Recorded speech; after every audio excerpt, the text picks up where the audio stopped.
Hi, Liam. Hi, Stuart. How are you? I'm good, thank you. How about yourself? Very well, thank you. I thought we would just have a little sync up here on some of the events from the last 24 hours. Yeah, it's been Interesting eventful. call from a broker that owns a fairly large franchise. He's got 23 officers and actually only about 320 agents. So quite a Yeah, small number of agents per office with 53 supporting staff.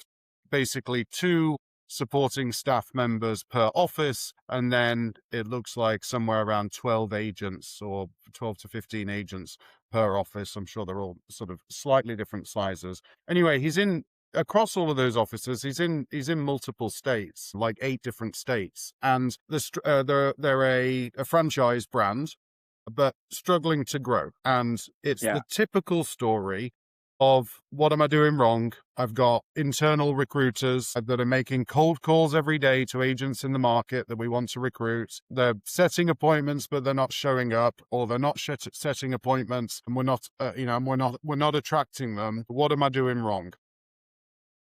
to be fair, Stuart, we thought this a few years ago, didn't we? And obviously, times do change, and it's just to get with the motion that's currently going in the market, and that's obviously other channels. But what did you intervene and just let him know, where he might be going wrong?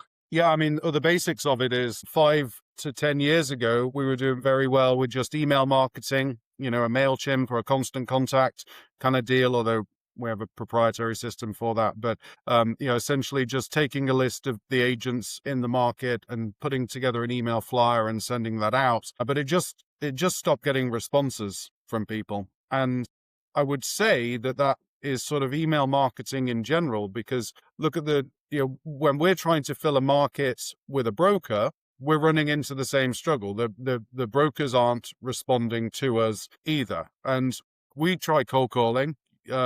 You've got a team that does that for us. And you know how well that works with brokers who you would Well, think would be in the office more than an agent, right? you would, and we've discussed this about brokers, even just not even picking up the phone. So if they're not picking up the phone to potential people that may be buying a property, then why would they even open an email from someone that they don't know, and potentially that it could just go to junk anyway?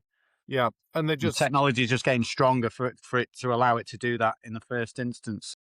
Yeah, I mean AI as a spam filter, right? It is not even just spam now. You've got a promotions folder, you've got a purchases folder where your receipts go into. It knows as well as you do what that document is, and then also what your likely action is after that is received. So if you were to not read all of your receipts, then it moves all of them out of the inbox, thinking, Yeah, well, you never open them anyway, so you probably don't need to see them in your inbox amongst emails that you do open from people. So I think the general hard line here on this is just that email marketing alone doesn't excuse me. work. Yeah, Nor does cold calling doesn't work. Agents don't answer the phone, brokers don't answer the phone, and this really frustrates me, because if we're to take on a broker partner, then one of our main attractors is the fact that we respond to agents. They leave brokerages left, right, and center because the other broker doesn't answer the phone. How do I get a hold of you? Like, is a question that they ask. They will just call. Oh, what, you actually answer the phone? Yeah, exactly. it's a nutso thing, but I mean, so many agents every day that come across solely because of the communication that we implement into a broker's office. But it really doesn't give me the confidence whatsoever when we do a recruitment consultation with somebody that's booked one with us, and then they waste our time by not showing up and not right. And one missed meeting, two missed meetings. It's rude. And how can I have any confidence in spending the money that we do on a setup for a broker that can't even call me back Yeah, exactly that. And when why would you want to do business with someone that does that in the first instance? And secondly, wasting revenue that we could potentially earn in that time that they've wasted. it's a risk, the entire outlay of one of our campaigns, the risk there when you just get these telltale signs of, why are you struggling to recruit? Well, it's probably the same reason why agents did no transactions last year, 75+% of them, because they just don't answer the phone. And they offer no, they're so transactional, they're only in it for the commission, and they don't have the foresight to look through that. And then on top of all of that stuff, they don't answer the phone when it does ring. And I call for various reasons. A lot of the phone calls that I make to agents is because I'm looking for somebody to sell a flip property for me. That's just cash in their hand. And the business goes to the first person in the list that answers the phone. So as far as recruitment goes, or anything, if you're looking to list a house with an agent, I have to call 30 to get one to answer the phone. And this is just going through Google. Yeah. The same thing with cold calling for recruiters, trying to recruit agents. You can't just pick the top 100 agents in your market, hire somebody from the Philippines and say, come and join my brokerage. First of all, why? Second of all, that's not a unique strategy. Every other broker in town is doing that. How many brokers do you know that you work with that formerly had internal recruiters or outsourced recruiters or appointment setting companies? That didn't work for them. Well, the thing is, we always discuss with these brokers is, what is it you're doing to try and achieve new agents on board this year? And it's always the same answers that you're getting. It's internal recruitment. They're all doing the same thing day in, day out. There's no change in what they do. And that's where we differ completely. You think, let's do it on the cheap. So you go outsource internationally. So the Philippines are a common country for call centers and stuff.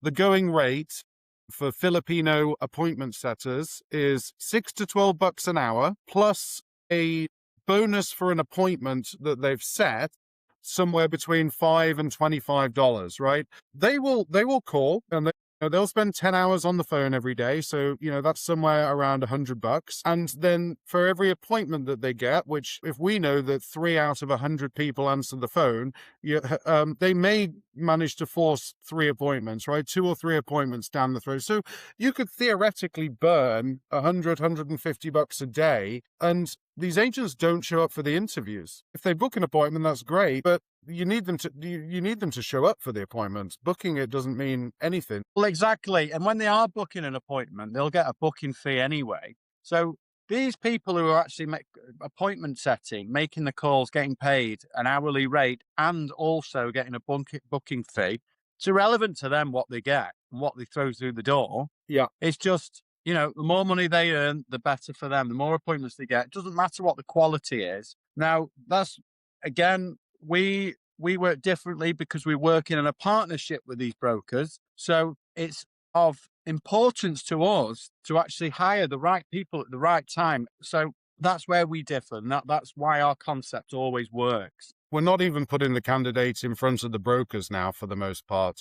Omni-Channel recruitment program is on a flywheel. So we're looking to find, hire, and onboard that agent and assist in the support of the agent so that we retain them, because it's where the brokers are really struggling. Brokers are good at brokering, but the support in a lot of cases is lacking. They're spread thin on doing their own deals. Recruitment is a sort of sideline thing for them. Everybody doing the same strategy of this cold outreach.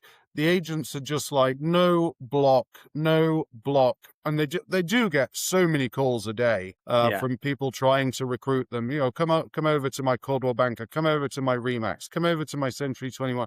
And there's multiple franchise officers, or the agent in their career has moved around. They already think that they've interviewed with a Coldwell Banker. They already think that they've interviewed with Remax. There's no differentiating employing broker brand that's positioning these brokerages as anything different in the market.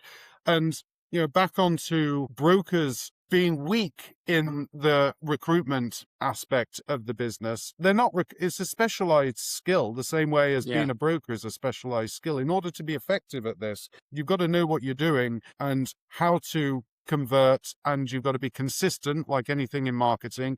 The same systems that we use to market to brokers, we then use for brokers to market to agents, and then in turn the same fundamental principles work for agents trying to find their clients too. And it's an omni-channel approach. So we want to be seen everywhere. One of the biggest searches where people come across a lot of our content is for real estate recruitment or real estate recruiting CRM. And there's a few on the market. But the one that is the best real estate recruitment CRM is the one that you use. And I'll share my screen here because we've got an example of Bold Trail. Bold Trail was formerly known as KV Core. A lot of brokers and agents are familiar with their platform, but their Bold Trail Recruit platform is just much of the same thing. Number one is do it yourself for the brokers. So if you weren't doing it yourself to start with, or what you were doing was not effective to start with,